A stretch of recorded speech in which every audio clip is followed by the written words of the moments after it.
Passengers arrive in Dublin anticipating a warm welcome from family and friends. The Irish take great pride in their tradition of hospitality and reputation for friendliness.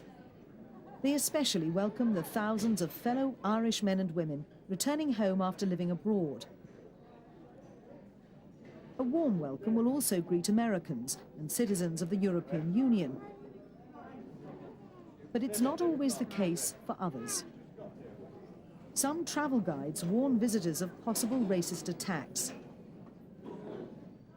Ireland is historically one of the most ethnically homogenous European countries, being almost an exclusively white society where emigration was a bigger issue than immigration.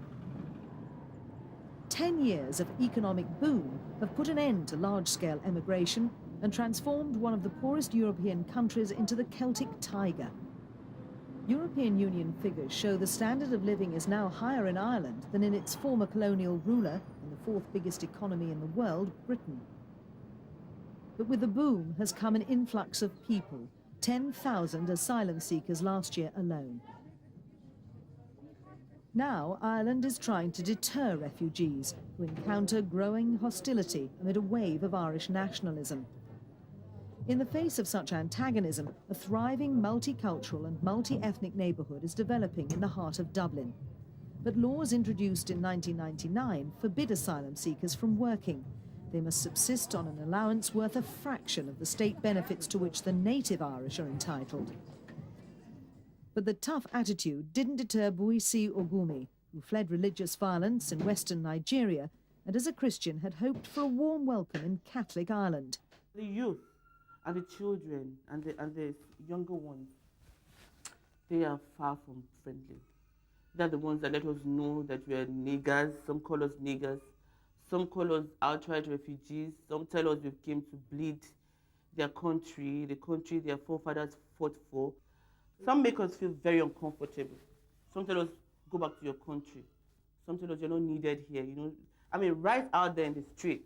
On O'Connell Street, a lot of people experience eggs being thrown at them, stones being thrown at them, blacks, you know.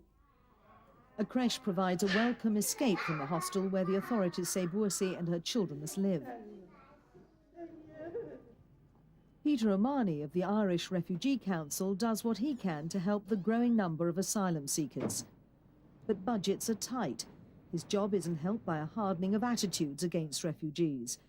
He's also saddened that the Irish seem to have forgotten their own emigrant heritage.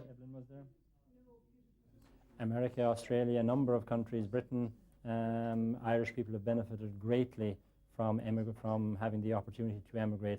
Ireland itself has benefited in recent times from the large numbers of immigrants who had gained experience elsewhere and had come back.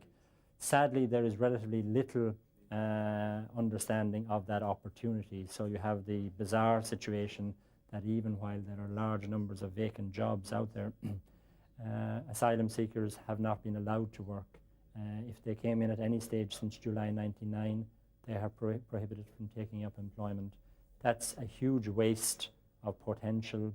It ultimately means that people who could have made a very positive contribution to Irish society are now being prepared for long-term unemployment. But some new arrivals have good reason to be grateful to Ireland and the Irish. Gaji Toutounov was forced to flee Tajikistan during the collapse of the Soviet Union. Eventually, he found a safe haven in Dublin.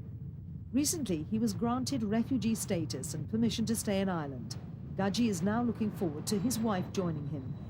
In general, very good, very good. I'm very grateful. Yeah, of course, you meet anything, but see, the way I was treated in my own country, at the time, it looked like people gone crazy, you know. I couldn't believe it. They forgot about everything. The way we were brought up, we were brought up like equal, you know. They forgot about it. So I'm very grateful to Ireland.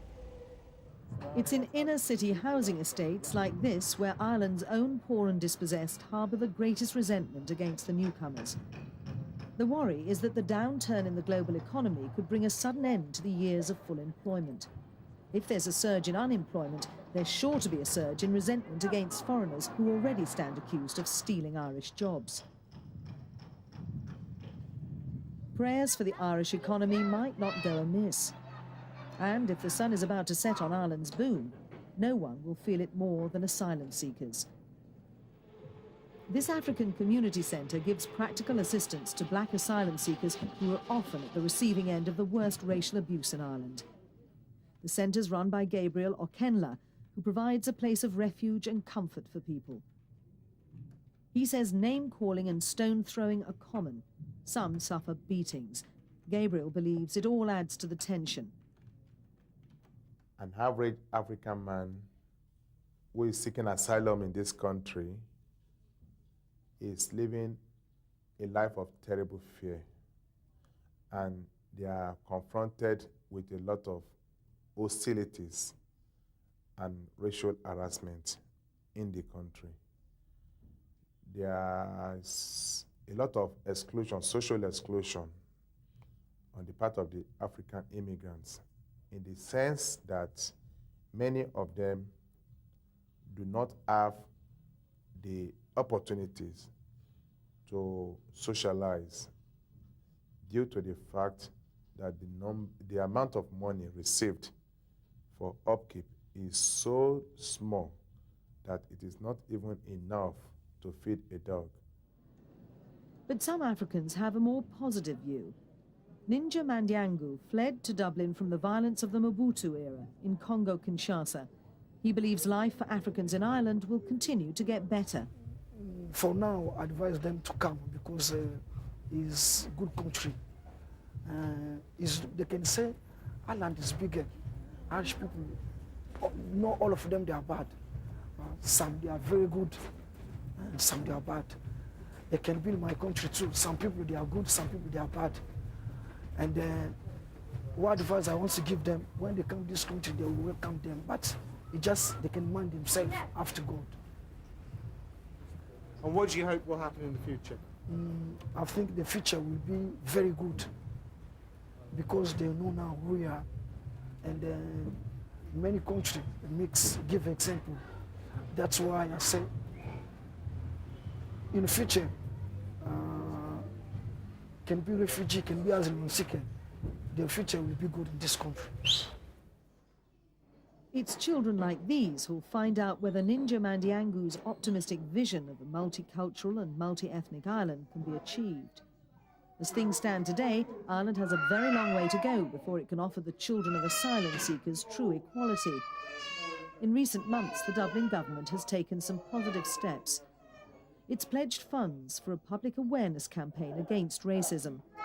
But the best hope lies with the children, Irish or foreign, and educating them to challenge racist attitudes head-on.